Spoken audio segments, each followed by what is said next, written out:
Hello दोस्तों, कैसे हो आप लोग। एक बार फिर से आलोक कशिप सैटी चैनल पे आप लोगों का बहुत बहुत स्वागत है दोस्तों।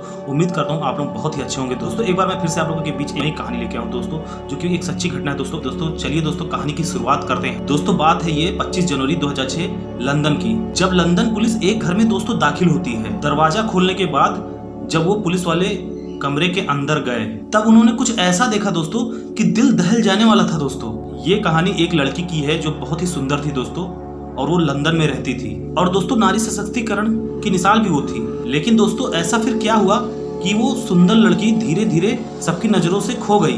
जी हाँ दोस्तों, मैं जॉयस विंसेंट की बात कर रहा हूँ। जॉयस विंसेंट का जन्म 15 अक्टूबर 1965 को हुआ था दोस्तों। वो लंदन के फुलहम पैलेस रोड पर रहती थी दोस्तों। जॉयस के पिता, जो कि एक अमेरिकन थे, पेशे से जॉयस के पिता एक बढ़ई थे और माँ एक हिंदुस्तानी थी दोस्तों। जॉयस जब 11 साल की थी तो उसकी माँ का ऑपरेशन के बाद देहांत हो गया, और दोस्तों जॉयस के पिता का भी 2001 में निधन हो गया। जॉयस ने अपनी पढ़ाई लंदन से ही की और वर्ष 1985 में जॉयस ने लंदन में ही ओसियल नाम की एक कंपनी में बतौर सचिव नौकरी कर करियर की अपनी शुरुआत की। और जॉयस के अंदर कुछ तो चल रहा था कि वो कुछ दिन नौकरी की एक बढ़िया कंपनी में, जो कि बतौर सचिव थी।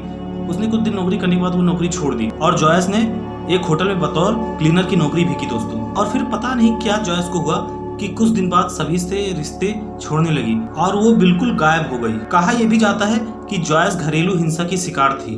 उसकी सगाई हो चुकी थी, शायद उसकी शादी भी होने वाली थी, लेकिन जॉयस किसी कारण बहुत परेशान थी।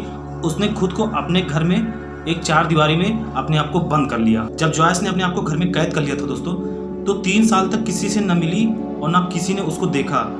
फिर कुछ दिन बाद लंदन पुलिस जो है उसके घर में दाखिल होती है, और जैसे दरवाजा खोलती है कुछ एक बहुत बदबूदार गंध उनको महसूस होने लगता है, जिसे झेलना एक इंसान के बस की बात नहीं है दोस्तों। पुलिस वालों को तो गंध तो आ रही थी, लेकिन साथ साथ टीवी की भी चलने की आवाज आ रही थी, जैसे घर के अंदर कोई बैठकर टीवी देख रहा हो। देखते ही देखते पुलिस वाले कुछ ही पलों में आगे बढ़ते हैं और उस कमरे में जाके पहुंचते हैं जहाँ पे टीवी चल रही थी। और जैसे ही पुलिस वाले उस कमरे में पहुंचते हैं दोस्तों, पुलिस वाले ऐसा देखते हैं उनके पैरों तले जमीन खिसक गई दोस्तों। पुलिस वाले ये देखते हैं कि सोफे पे बैठा एक ऐसा कंकाल, जैसे किसी ने उस कंकाल को बैठाया हो दोस्तों सोफे पे। और जब सोफे पे बैठे कंकाल को पुलिस वालों ने देखा तो उन पुलिस वालों के होश खराब हो गए। और फिर काफी उस कंकाल का जब जांच पड़ताल हुआ तो ये पता चला कि ये कंकाल जॉयस का है और ये 3 साल से ये कंकाल सड़ रहा है। और बाद में जांच के बाद दोस्तों ये भी पता चला कि जिस समय जॉयस की मौत हुई वो दिसंबर का महीना था। एक बात गौर करने वाली और थी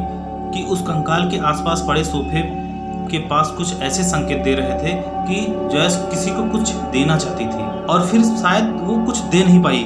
उस रात शायद वो सोफे पे बैठकर टीवी देख रही थी और फिर अचानक वो वहीं पे बैठे बैठे मर गई। लेकिन ताज्जुब वाली बात यह है कि आखिर 3 सालों से जॉयस का जो शरीर है वो वहां पे आखिर कैसे पड़ा रहा, वो भी 3 सालों तक। लेकिन साथ साथ 3 सालों से टीवी चल रही है, ये भी एक बहुत बड़ी सोचने वाली बात थी।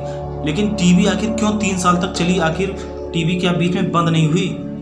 इसके बारे में भी दोस्तों पता लगाया गया कि आखिर 3 सालों तक ये टीवी कैसे चलती रही। और जब पता लगाया गया कि 3 सालों तक आखिर टीवी कैसे चलती रही, तो इसका सबसे बड़ा कारण मकान मालिक था। मकान मालिक ने ये बताया कि जॉयस के अकाउंट में सीधे समय से पैसा भर जाना, और जिस कारण घर की बिजली नहीं कटी 3 सालों तक। तो ये थी कहानी जॉयस विंसेंट की दोस्तों।